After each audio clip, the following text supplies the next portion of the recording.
गांव के उस छोटे से घर में जहां सुबह की पहली किरण और पक्षियों की चहचहाहट तो थी, लेकिन उम्मीद उम्मीद कहीं खो सी गई थी।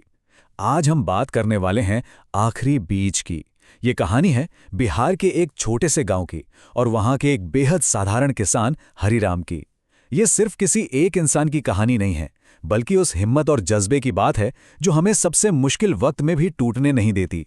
तो चलिए बिना किसी देरी के इस कहानी को करीब से समझते हैं। जरा इस बात की गहराई को समझिए। ये आखिरी गेहूं बचा है, इसे पीसकर आटा बना लेते हैं। कम से कम बच्चे भूखे तो नहीं सोएंगे। एक अंधेरी सी रसोई और एक बेबस माँ के हाथों में अनाज का एक छोटा सा कटोरा। जब घर में सचमुच दाना दाना खत्म हो रहा हो ना, तो अपने बच्चों को भूख से तड़पते देखना किसी भी माता पिता के लिए सबसे बड़ा इम्तिहान होता है। हरिराम के लिए सिर्फ एक आम बात नहीं थी, बल्कि जिंदगी और मौत के बीच का एक बेहद भारी फैसला था। हमारा पहला पड़ाव है सूखे की मार। अब ये हालात रातों रात तो पैदा हुए नहीं थे। हरिराम कोई बड़ा जमींदार नहीं था, बस सादी सी धोती और सफेद कुर्ते वाला एक आम किसान। दिन रात की कड़ी मेहनत ने उसके चेहरे पर झुर्रियां तो ला दी थीं, लेकिन कमाल की बात यह है कि उसकी आंखों की चमक अब भी बाकी थी। वो छोटा सा खेत ही उसके लिए उसकी पूरी दुनिया थी, समझ रहे ना। उसी एक टुकड़े से बच्चों की पढ़ाई, घर का राशन, सब कुछ चलता था। और जब वही खेत खतरे में पड़ जाए तो समझ लीजिए पूरी दुनिया ही दांव पर लग गई। धरती फट चुकी थी और तालाब पूरी तरह सूख चुके थे। जरा इस मंजर को अपने दिमाग में लाइए। चिलचिलाती धूप, बिल्कुल तपती हुई जमीन और चारों तरफ उड़ती धूल। जब कुदरत इस तरह मुंह फेर लेती है ना, तो इंसान सच में बहुत बेबस हो जाता है। इसी बेबसी के मारे गांव के ज्यादातर लोग अपने पुरखों की जमीनें छोड़कर भारी मन से शहरों की तरफ निकलने लगे थे। और यहीं से आता है हमारा अगला हिस्सा, एक बेहद कठिन निर्णय। यहां पर दो बिल्कुल अलग नज़रिए देखने को मिलते हैं, जो बहुत ही दिलचस्प और दर्दनाक हैं। एक तरफ ये सोचना है कि जो बचा कुचा गेहूं है उसे आज रात पकाकर बच्चों का पेट भर दिया जाए, मतलब तुरंत मिलने वाला एक छोटा सा सुकून। लेकिन दूसरी तरफ हरिराम की सोच बिल्कुल अलग थी। उसका मानना था कि अगर आज की भूख बर्दाश्त कर ली जाए और इस आखिरी बीज को सूखी जमीन में बो दिया जाए, तो शायद ये पूरे साल भर का राशन दे सके। ये एक ऐसा रिस्क था जिसे लेने के लिए बहुत बड़ा कलेजा चाहिए।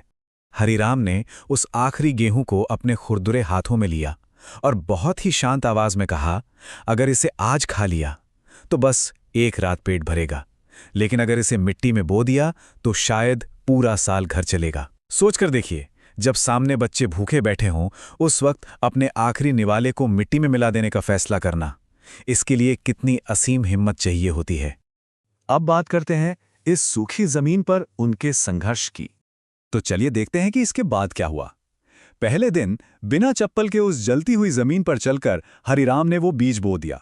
उसके बाद पूरे 1 महीने तक वो रोज उस सूखे खेत में जाता और नंगे हाथों से उस सूखी धूल भरी मिट्टी को पलटता रहता। पेट तो भूख से सिकुड़ रहा था, लेकिन दूसरे महीने तक वो रोज शाम को ढलते सूरज के साथ बस आसमान की तरफ देखकर दुआएं मांगता रहा, बिना किसी तुरंत रिजल्ट के भी बस लगातार अपना काम करते रहना। असली तपस्या तो यही है। लेकिन पता है दिक्कत क्या है? दुनिया अक्सर दूरदृष्टि को पागलपन ही समझती है।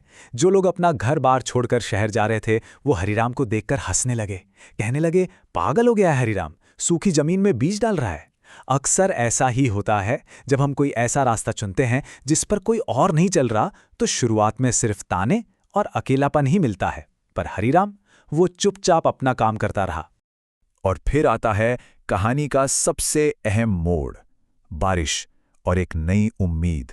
तपती जमीन पर महीनों की उस खामोशी के बाद अचानक एक रात आसमान में काले बादल घिराए, तेज बिजली चमकी और जोरदार बारिश शुरू हो गई। हरिराम से घर के अंदर रुका ही नहीं गया। वो सीधा दौड़कर अपने खेत की तरफ भागा और उस मूसलाधार बारिश में भीगते हुए बस आसमान को देखता रहा। ये कुदरत का उसकी उस लंबी तपस्या का जवाब था। वो बारिश अपने साथ सच में एक चमत्कार लेकर आई थी। कुछ ही दिनों बाद उसी सूखी और बेजान सी जमीन से छोटी छोटी हरी हरी पत्तियां बाहर निकलने लगीं। जब हरिराम ने उन कोपलों को देखा ना, तो उसकी आंखों से खुशी के आंसू छलक पड़े। उसने घुटनों के बल बैठकर उस गीली मिट्टी को छुआ। वो जो स्पर्श था, वो उसकी महीनों की भूख, दर्द और उस लंबे इंतजार का सबसे सुकून भरा अंत था। उस खेत के बीच बैठकर हरिराम के मुंह से बहुत ही गहरे शब्द निकले। माँ जैसी होती है ये धरती, मेहनत और भरोसा कभी खाली नहीं लौटाती। ये बात सिर्फ एक किसान की अपनी ज़मीन से जुड़ी हुई नहीं है, बल्कि ये हमारी ज़िंदगी का एक बहुत बड़ा सच है।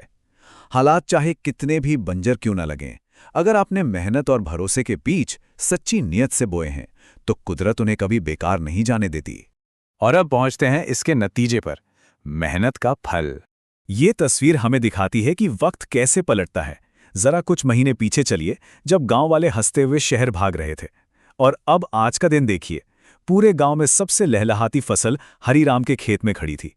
जो लोग हार मानकर जा चुके थे वो अब वापस लौट आए थे और हरीराम से किसानी के गुर सीख रहे थे। जो कल तक आलोचना कर रहे थे वो आज विद्यार्थी बन चुके थे।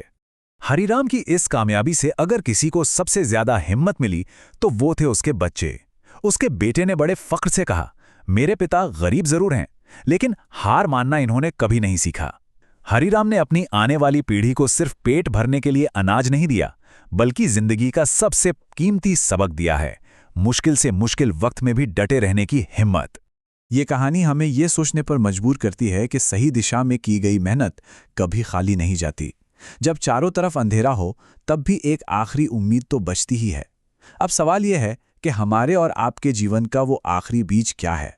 वो कौन सा सपना या कोशिश है जिसे मुश्किल वक्त में छोड़ने के बजाय हमें आज बोने की हिम्मत जुटानी है?